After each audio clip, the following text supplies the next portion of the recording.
The next number on this top 50 list of video game franchises that need to be revived is number 40.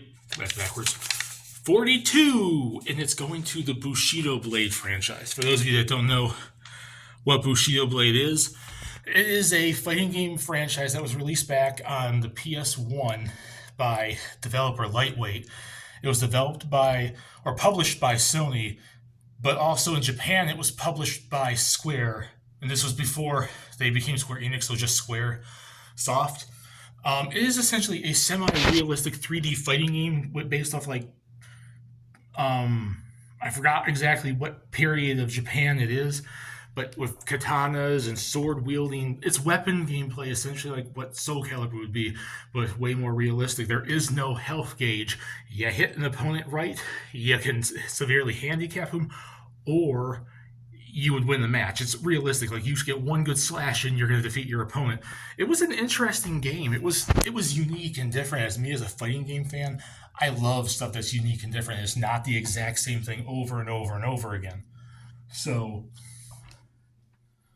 with that being said, I wanted to see it come back. The first Bushido Blade came out in 1997 to 1998, like Japan 1997 on the PS1, and 1998 in Japan, in America and Europe.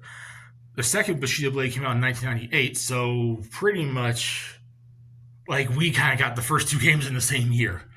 Or we got maybe in early 99. I don't know if it just says 98. I wrote down 98 here.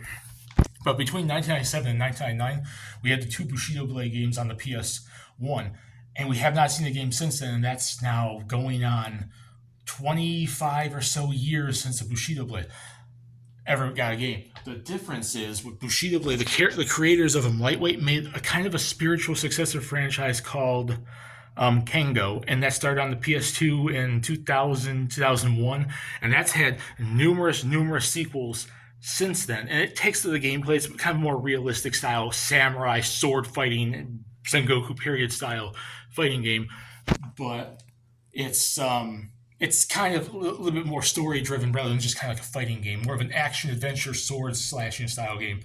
And Kengo became like their franchise after essentially Bushido Blade kind of died out. But let's be honest here, Bushido Blade hasn't had a game in like 25 years. As much as I'd love to see it come back, and as unique as it is, I think to a fighting game franchise, it's probably not going to come back, especially because the developers, Lightweight, kind of moved on to something else. But I still think they own the IP, and I'd love to see a new fighting game in the franchise of Bushido Blade, just so we can see that more realistic sword action weapon gameplay with no health bars, and you get lucky if you can get a good kid in and defend yourself. It was just really fun. It was just unique and different. I'd love to see it come back. Put in the comment section what you think. Do you guys remember the Bushido Blade franchise? And have you played the Kengo franchise? And if you have played that, do you think the developers Lightweight should go back, or someone, if whoever can get the rights to it and license to it, can make a new Bushido Blade game, and should it come back? And do you think 42 is a good spot on the list or not? Discuss it down there. My name is Type is Fun. I hope you guys like this video, and stay tuned for number 41.